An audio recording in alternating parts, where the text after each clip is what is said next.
Dans cette vidéo, nous allons révolutionner votre regard sur les radars. Et vous allez voir que c'est beaucoup plus intéressant que ce que vous pouvez penser. Alors, accrochez votre ceinture et vous allez voir, sur ce sujet, vous allez flasher. Les accidents de la route ont coûté 46,3 milliards d'euros à l'État, soit 1,9% du PIB. 1,9% du PIB. Combien ?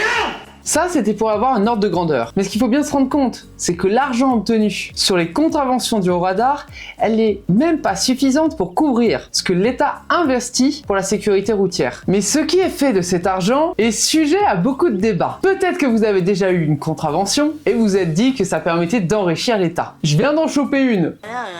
C'est vraiment trop injuste. Bref, tout cet argent qui est collecté est mis dans un compte spécifique de l'État, de manière que ce soit clair et transparent à quoi sert cet argent. Jusque-là, je dis rien de fascinant. On a 4429 radars, qui rapportent 859 milliards d'euros, et qui permettent d'éviter environ 4000 morts par an.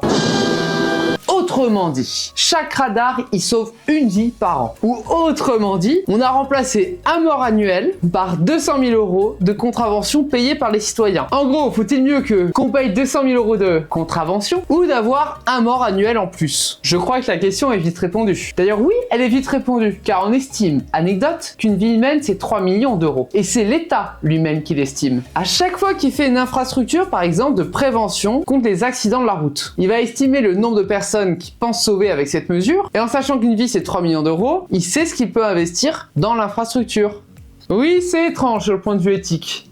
Mais pourquoi pas? Peut-être que vous êtes encore sceptique et que vous pensez vraiment que l'argent des radars sert à financer l'État, et que l'État est bien content de ces radars.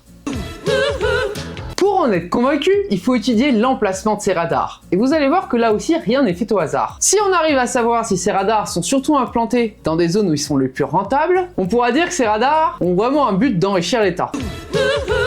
Si ces radars sont implantés dans des zones où il y a le plus d'accidents, le but sera largement plus la prévention. Déjà, l'implantation d'un radar est possible que si c'est une zone où il y a eu des forts taux d'accidents de la route. Et après, ça va être une discussion avec plusieurs acteurs qui vont faire des allers-retours pour dire si oui ou non ils acceptent de mettre un radar, notamment le préfet. Et pour valider l'indication de mettre un radar, ils regardent le nombre d'accidents qui ont lieu à 1 km en aval et en amont, et aussi à 4 km en aval et en amont du site d'implantation. C'est simple. En 2015, 80% des demandes d'implantation d'un radar étaient acceptées par la DSR. Bon, après 2015, on est passé à 50% d'acceptation. Ce qui est déjà un premier élément, les radars ne sont pas mis comme on a envie sur le territoire.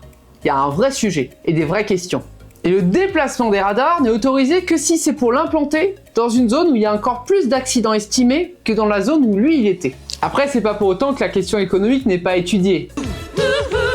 S'il y a une zone qui est en travaux, on va peut-être en profiter pour créer un emplacement pour le radar. Et donc on va favoriser cette zone. Mais est-ce efficace ces radars? La première étape pour savoir si un radar est vraiment efficace, c'est la loi de Nielsen. Cette loi explique qu'une variation de la vitesse de 1% induit une variation de la mortalité sur la route de 4% et d'accidents non mortels de 2%. Autrement dit, à chaque fois que vous roulez 1% moins vite, le nombre d'accidents mortels diminue de 4%. Donc dès que vous implantez un radar, vous observez les variations de vitesse et vous estimez le nombre de personnes qui sont sauvées. Entre nous, cette formule elle est dépassée car maintenant on prend en compte beaucoup plus de facteurs. Le type de route, le lieu, mais ce qu'il faut garder en tête, c'est que la première estimation du nombre de personnes sauvées, ça va être une estimation basée sur la baisse de vitesse. Ensuite, on a d'autres types d'estimations qui là sont encore plus impressionnantes. L'impact global des radars a été étudié entre 2003 et 2010. Et on estime qu'il y a plus de 15 000 personnes qui ne sont pas décédées grâce à ces radars. Et que ça a évité 62 000 accidents non mortels. Donc en 7 ans, on peut dire qu'annuellement, 2143 personnes